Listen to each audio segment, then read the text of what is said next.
Bienvenidos a un nuevo episodio de nuestro análisis bíblico. Soy Óscar Oviedo. Hola, soy Óscar Acevedo y en nuestro episodio de hoy hablaremos del Evangelio del Reino. Muy bien, ¿qué significa la palabra evangelio? El término evangelio proviene de una palabra griega que significa buena nueva o buena noticia, y en particular hace referencia al relato de la existencia, los milagros y las enseñanzas de nuestro Salvador Jesucristo. En el análisis bíblico que hicimos el 9 de marzo bajo el título Anunciando el Reino de Dios, hablamos un poco acerca de la predicación del reino de los cielos. Allí se hizo énfasis en Juan el Bautista, quien fue el precursor de nuestro Salvador Jesucristo. Vimos cómo el ministerio de Juan el Bautista se centró sobre la necesidad de llamar a un arrepentimiento para recibir o para entrar en el reino de Dios. Y esta presentación era la introducción para nuestro Salvador Jesucristo, que es en sí la buena nueva, las buenas noticias de salvación. En el libro Mente, Carácter y Personalidad, tomo 2, página 206, dice: el Evangelio de Cristo es la buena nueva de su gracia, por medio de la cual el hombre puede ser liberado de la condenación del pecado y capacitado para obedecer la ley de Dios. El Evangelio señala hacia el código moral como la regla de vida. Esa ley, mediante sus demandas de una obediencia sin desviaciones, le muestra continuamente al pecador el Evangelio del perdón y de la paz. Es decir, nuestro Salvador Jesucristo mostraba la condición pecaminosa en que los hombres vivían en el tiempo en el que Él estaba, y en vista de la violación de su ley les daba a conocer la buena nueva. Les ofrecía la liberación de la condenación del pecado y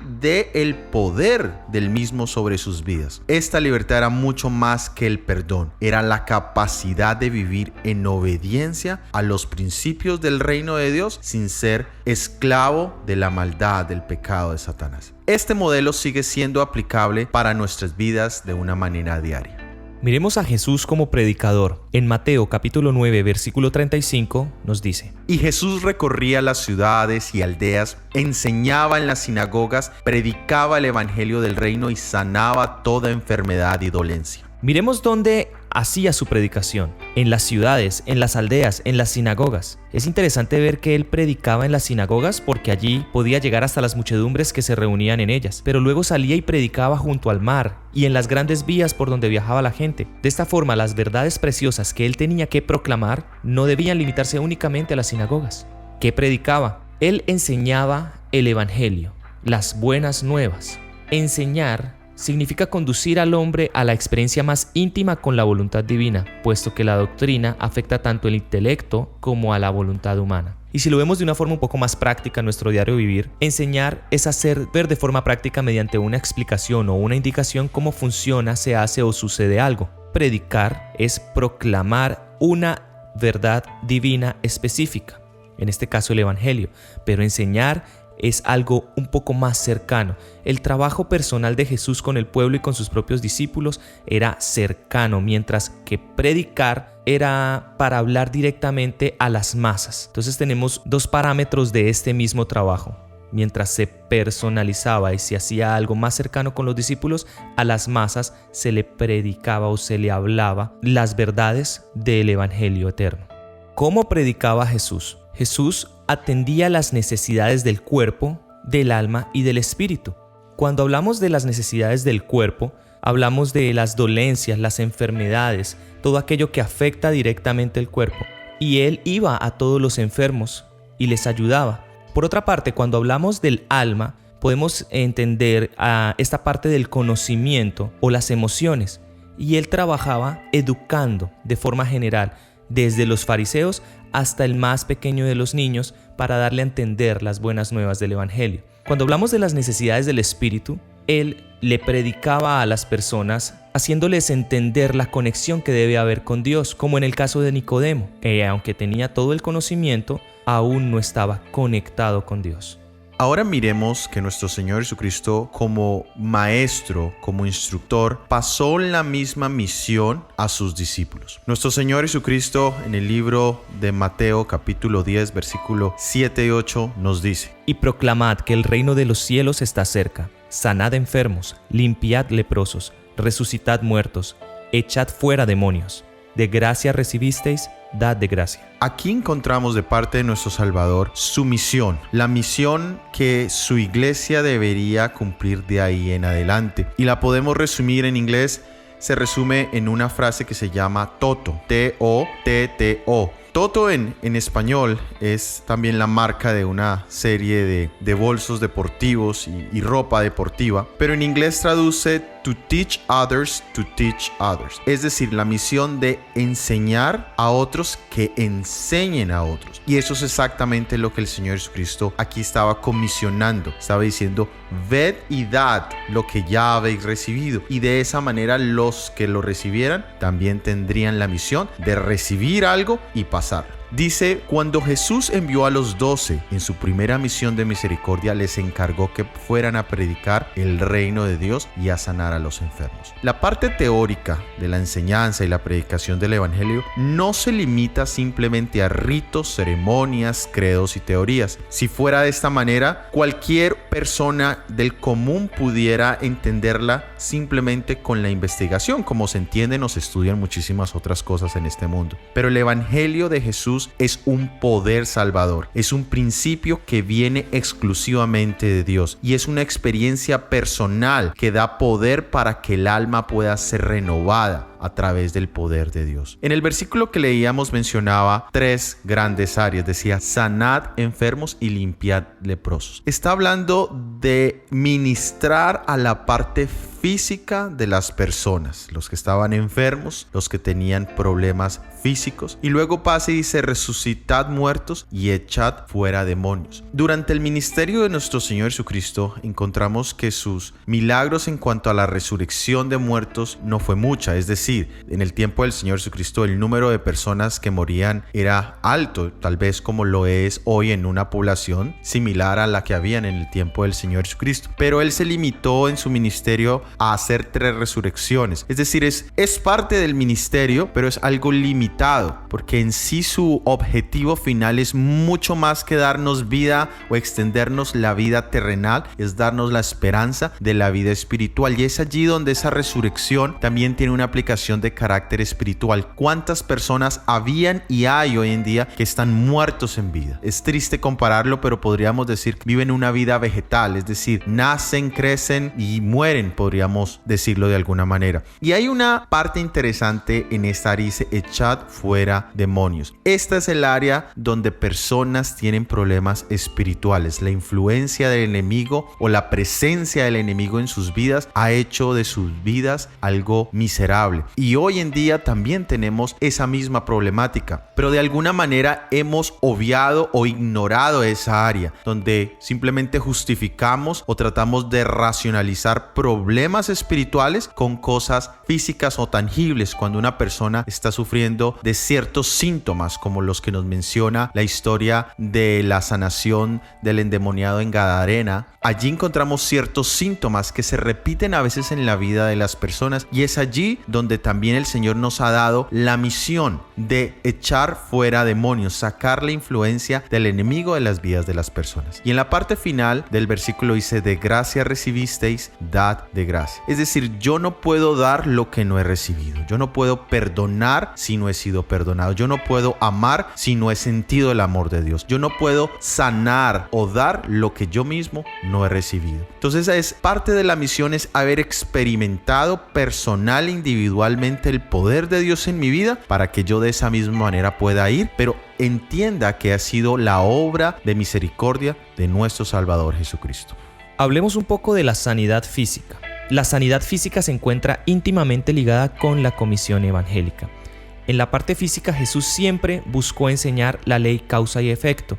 En Juan capítulo 5, versículo 14 nos dice: Después le halló Jesús en el templo y le dijo, mira, has sido sanado, no peques más para que no te venga alguna cosa peor. Y esta es la historia del paralítico de Betesda. Tenemos a un hombre que estaba postrado en cama, no sabemos exactamente cuál era la enfermedad que tenía ni qué la había causado, pero después de que Jesús lo sana, le da una orden, una recomendación: no peques más, no sea que alguna cosa peor venga para ti. Y esto nos lleva a pensar que la enfermedad en general es el resultado de la violación de la ley de Dios y de los principios básicos de la salud. Existen 8 leyes o remedios naturales. Primero, el aire puro.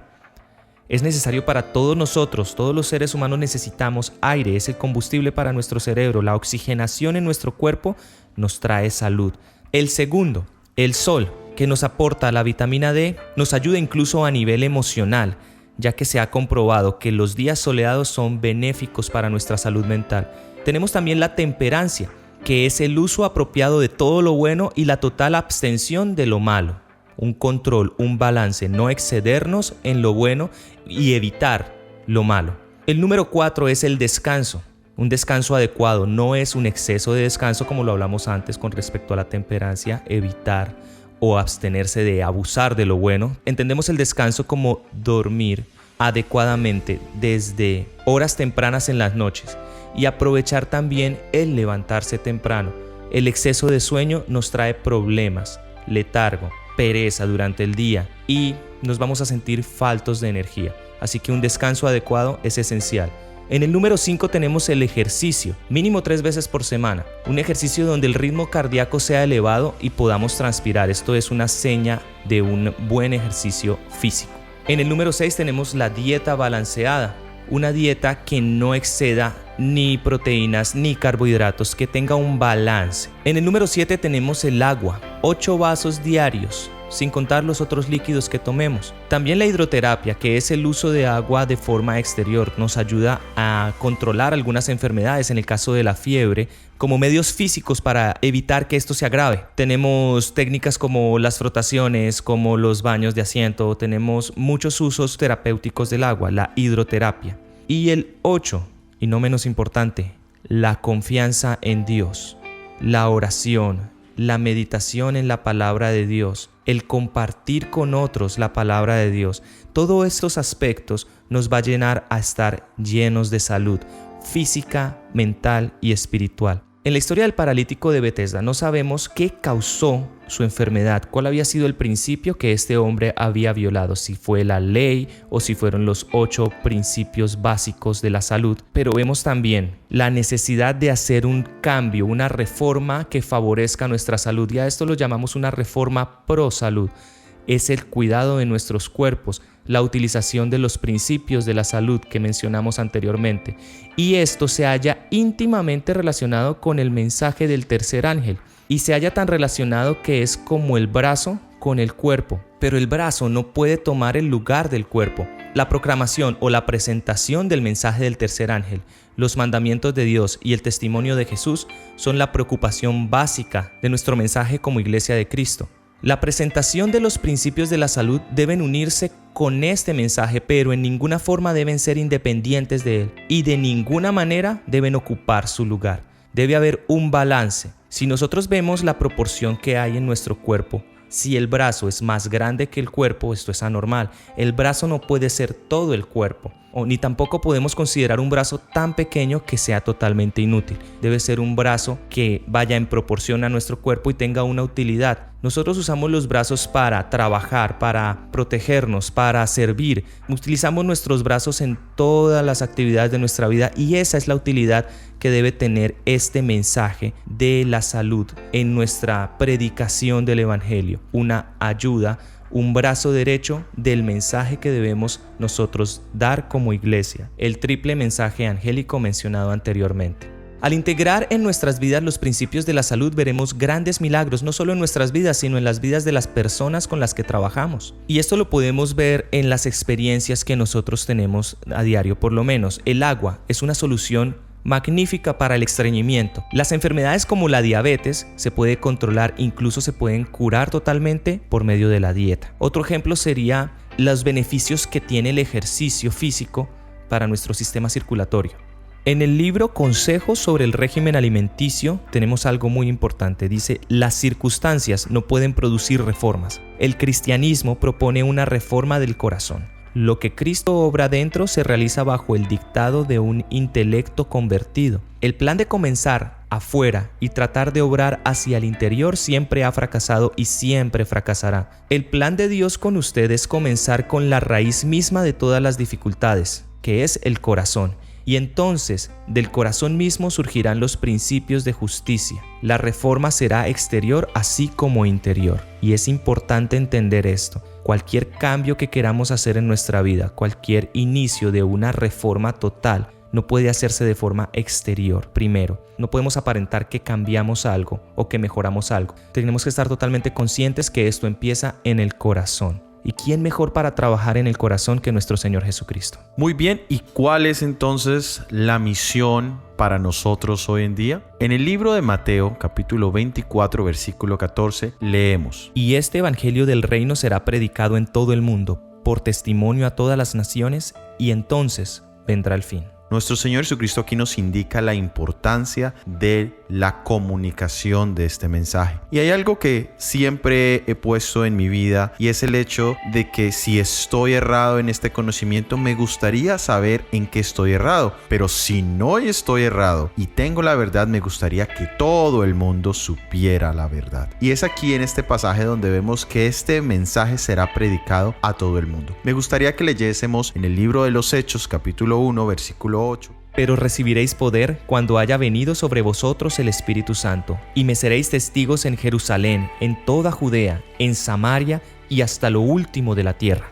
Una vez más aquí encontramos la comisión de predicar, pero tiene un orden lógico. Dice: me seréis testigos primero en Jerusalén, que era la capital del reino y donde estaban los discípulos.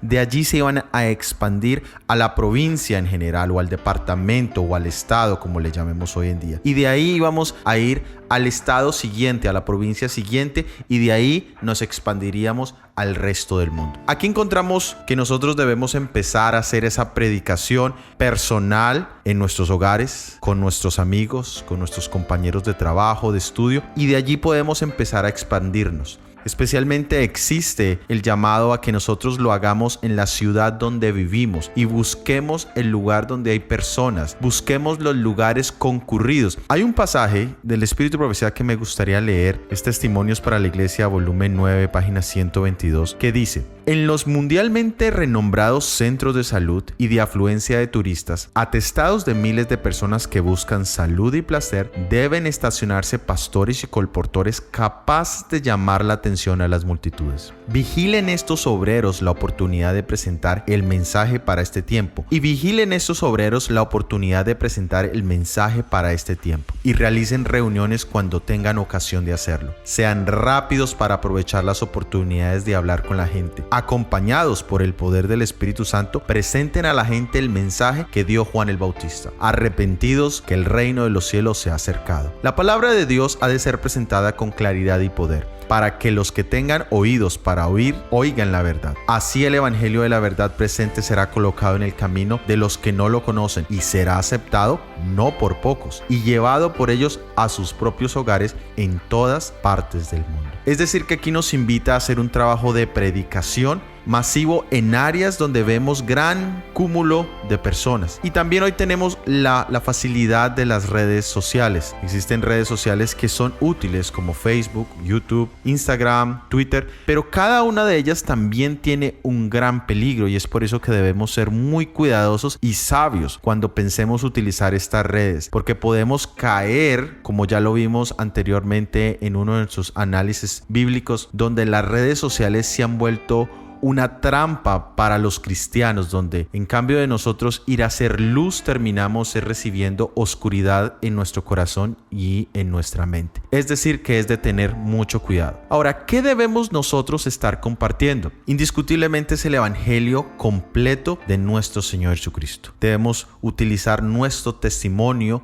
personal y también predicarlo verbalmente. Esta predicación la podemos incluir en áreas, en los templos, en las iglesias, y como ya lo dijimos, en áreas públicas. Dice Mensajes Selectos, tomo 2, la verdad para este tiempo es amplia y abarcante y comprende muchas doctrinas, pero estas doctrinas no constituyen renglones separados y de poco significado, sino que están unidas por hilos de oro que conforman una totalidad, que tienen a Cristo Jesús como su centro viviente. Las verdades que presentamos de la Biblia son tan firmes e inconmovibles como el trono de Dios. Es decir, que entre todo lo que nosotros queremos compartir, entre la totalidad de la palabra de Dios, hay muchas doctrinas que son abarcantes, pero nunca debemos verlas separadas, sino que todas están unidas, y el centro, el punto principal de cada una de ellas es nuestro Salvador Jesucristo. Ahora, el ¿Cómo podemos nosotros llevar a cabo esta predicación del evangelio presente centrado en Cristo Jesús? Tal como nuestro Señor Jesucristo lo hizo. Él ministraba las necesidades